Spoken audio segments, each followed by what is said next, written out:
ਵਾਹਿਗੁਰੂ ਸਾਹਿਬ ਜੀ।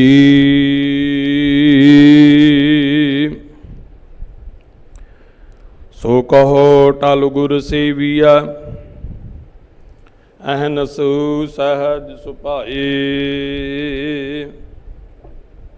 ਦਰਸ਼ਨ ਪਰਸੈ ਗੁਰੂ ਕੈ, ਜਨਮ ਮਰਨ ਦੁਖ ਜਾਏ। ਹੋਵੈ ਸਿਫਤ ਖਸਮ ਦੀ, ਨੂਰ ਅਰਸੋਂ ਕੁਰਸੋਂ ਝਟੀਐ। ਤੁਧ ਡਿਠੇ ਸੱਚੇ ਪਾਤਸ਼ਾਹ, ਮਲ ਜਨਮ ਜਨਮ ਦੀ ਕੱਟੀਐ। ਸੱਜਣ ਸੱਚਾ ਪਾਤਸ਼ਾਹ, ਸਿਰ ਸ਼ਾਹਾਂ ਦਾ ਸ਼ਾਹ।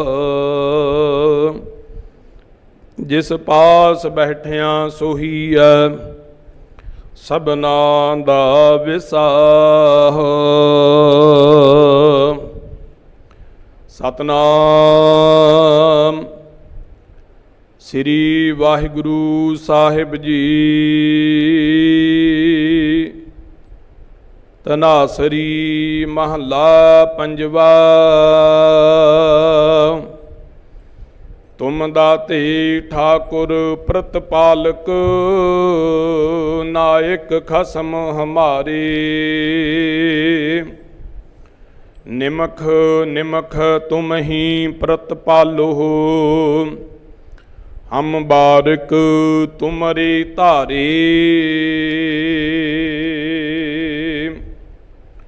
ਤੁਮ ਦਾਤੇ ਠਾਕੁਰ ਪ੍ਰਤਪਾਲਕ, ਨਾਇਕ ਖਸਮ ਹਮਾਰੇ। ਨਿਮਖ ਨਿਮਖ ਤੁਮ ਹੀ ਪ੍ਰਤਪਾਲੋ, ਹਮ ਬਾਰਿਕ ਤੁਮਰੇ ਧਾਰੇ। ਜਿਹਵਾ ਏਕ ਕਵਣ ਗੁਣ ਕਹੀਐ, ਬੇਸੁਮਾਰ ਬੇਅੰਤ ਸੁਆਮੀ। ਤੇਰੁ ਅੰਤ ਨਾ ਕਿਨਹੀ ਲਹੀਐ ਰਹਾਉ। ਕੋਟ ਪਰਾਧ ਹਮਾਰੇ ਖੰਡੋ, ਅਨਕ ਵਿਧੀ ਸਮਝਾਵੋ। ਹਮ ਅਗਿਆਨ ਅਲਪ ਮਤ ਥੋਰੀ, ਤੁਮ ਆਪਨ ਬਿਰਦ ਰਖਾਵੋ। ਤੁਮਰੀ ਸਰਣ ਤੁਮਾਰੀ ਆਸਾ, ਤੁਮ ਹੀ ਸੱਜਣ ਸੋਹਿਲੇ। ਰਾਖੋ ਰਾਖਣ ਹਾਰ ਦਇਆਲਾ, ਨਾਨਕ ਘਰ ਕੇ ਗੋਲੇ। ਤੁਮਰੀ ਸਰਣ ਤੁਮਾਰੀ ਆਸਾ, ਤੁਮ ਹੀ ਸੱਜਣ ਸੋਹਿਲੇ। ਰਾਖੋ ਰਾਖਣ ਹਾਰ ਦਇਆਲਾ, ਨਾਨਕ ਘਰ ਕੇ ਗੋਲੇ। ਵਾਹਿਗੁਰੂ ਜੀ ਕਾ ਖਾਲਸਾ, ਵਾਹਿਗੁਰੂ ਜੀ ਕੀ ਫਤਿਹ। ਸੱਚੇ ਪਾਤਸ਼ਾਹ ਵਾਹਿਗੁਰੂ ਜੀ ਦਾ ਕੋਟਾਨ ਕੋਟ ਸ਼ੁਕਰਾਨਾ ਧੰਨਵਾਦ। ਸੁਆਓ ਮਾਲਕ ਜੀ ਨੇ ਹੁਕਮਨਾਮੇ ਦੀ ਦਾਤ ਬਖਸ਼ੀ ਹੈ। ਸੰਖੇਪ ਰੂਪ ਦੇ ਵਿੱਚ ਸਮਝਣ ਦਾ ਯਤਨ ਕਰੀਏ। ਧਨਾਸਰੀ ਮਹੱਲਾ ਪੰਜਵਾ। ਧਨਾਸਰੀ ਰਾਗ ਦੇ ਵਿੱਚ ਧੰਨ ਸਾਹਿਬ ਸ੍ਰੀ ਗੁਰੂ ਅਰਜਨ ਦੇਵ ਮਹਾਰਾਜ 673 ਅਤੇ 74 ਅੰਗ 'ਤੇ ਬਖਸ਼ਿਸ਼ ਕਰ ਰਹੇ ਨੇ। ਧਨਾਸਰੀ ਰਾਗ ਦਾ ਜੋ ਗਾਉਣ ਦਾ ਸਮਾਂ ਹੈ ਉਹ ਦਿਨ ਦਾ ਤੀਜਾ ਪਹਿਰ ਹੈ। ਜਦੋਂ ਰਾਗੀ ਸਿੰਘ ਕੋਈ ਵੀ ਧਨਾਸਰੀ ਰਾਗ ਦਾ ਸ਼ਬਦ ਪੜ੍ਹਦੇ ਨੇ ਨਾ, ਹਦਾਇਤ ਇਹ ਹੈ ਕਿ ਜਿਸ ਰਾਗ ਦਾ ਸ਼ਬਦ ਹੋਵੇ ਉਸ ਹੀ ਰਾਗ ਦੇ ਵਿੱਚ ਪੜ੍ਹਨਾ ਚਾਹੀਦਾ। ਪਰ ਕੁਝ ਰਾਗ ਐਸੇ ਨੇ ਜਿਹੜੇ ਸਦਾ ਬਹਾਰ ਨੇ, ਜਿਵੇਂ ਭੈਰੋਂ ਹੋ ਗਿਆ, ਭੈਰਵੀ ਹੋ ਗਿਆ, ਇਹ ਸਦਾ ਬਹਾਰ ਰਾਗ ਨੇ, ਭਾਵ ਕਦੇ ਵੀ ਪੜ੍ਹ ਸਕਦੇ ਆ। ਰਹੋ ਵਿਚਾਰ। ਪਾਤਸ਼ਾਹ ਬਖਸ਼ਿਸ਼ ਕਰਦੇ ਨੇ, ਤੁਮ ਦਾਤੇ ਠਾਕੁਰ ਪ੍ਰਤਪਾਲਕ ਨਾਇਕ ਖਸਮ ਹਮਾਰੇ। ਇਸ ਸ਼ਬਦ ਦੀ ਪਹਿਲੀ ਪੰਕਤੀ ਦੇ ਵਿੱਚ ਗੁਰੂ ਪਾਤਸ਼ਾਹ ਨੇ ਉਸ ਅਕਾਲ ਪੁਰਖ ਵਾਹਿਗੁਰੂ ਜੀ ਦੇ ਲਈ 5 ਨਾਵਾਂ ਦਾ ਵਰਣਨ ਕੀਤਾ ਹੈ। ਕਿਹੜੇ ਨੇ?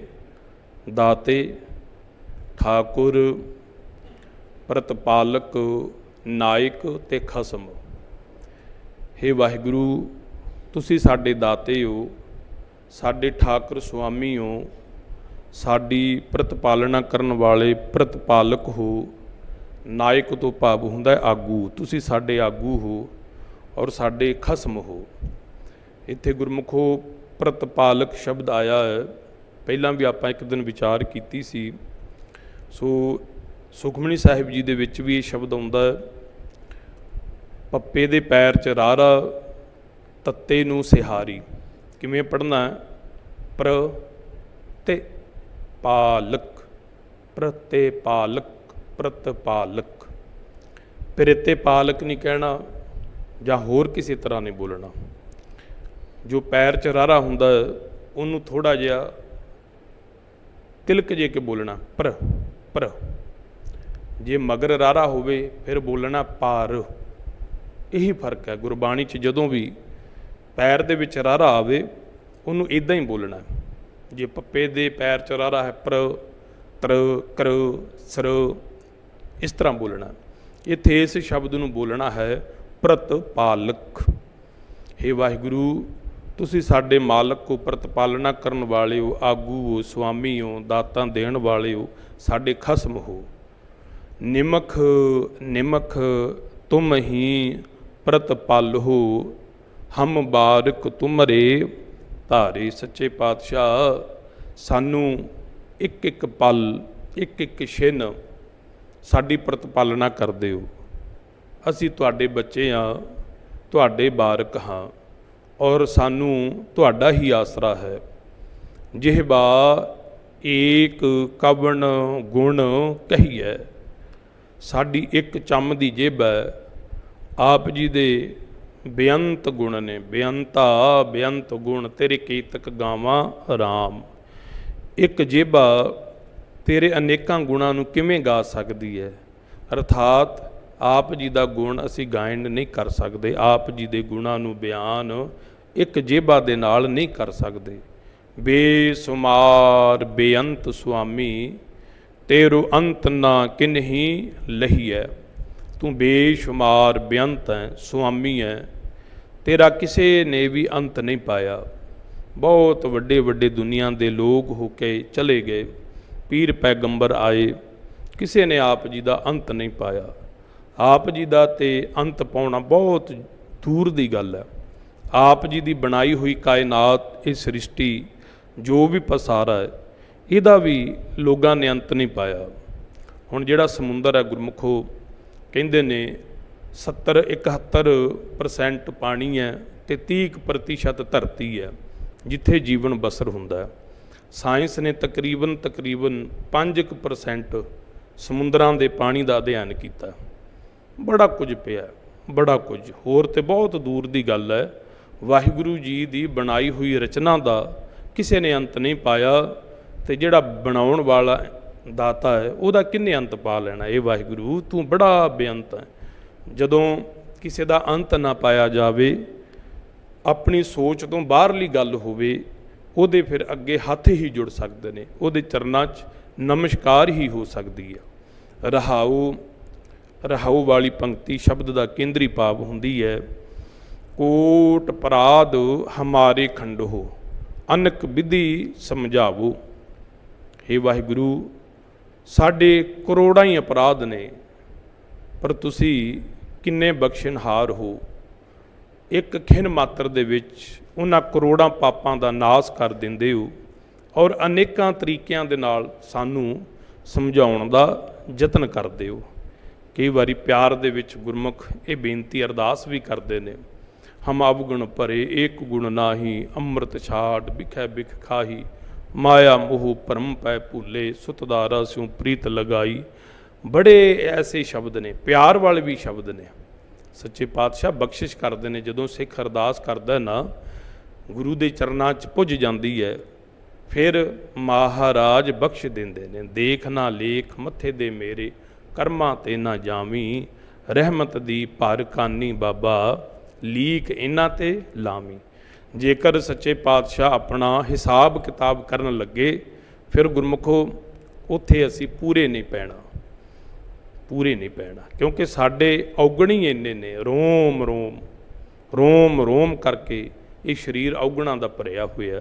इस करके बेनती है सच्चे पातशाह, तुसी बड़े बेअंत हो, साडे अनेकां ही करोड़ां ही अपराध उन्हां दा खंडन करदे हो। जदों दया दे घर दे विच आउंदे हो, अनेकां तरीकिਆਂ दे नाल समझाउण दा यतन करदे हो।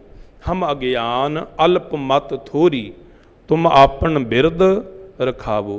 असी अज्ञानी, साडी तुच्छ बुद्धि है। अल्प दा मतलब हुंदा थोड़ी, तुच्छ।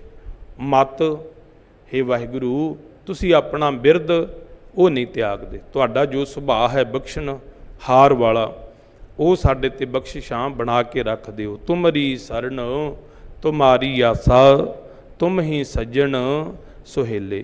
सानू तुहाडी ही शरण है, असी तुहाडी शरण दे विच आए हां, तुहाडा ही सानू आसरा है, और तुसी साडे मित्र हो, सज्जन हो, सानू सुख देण वाले हो।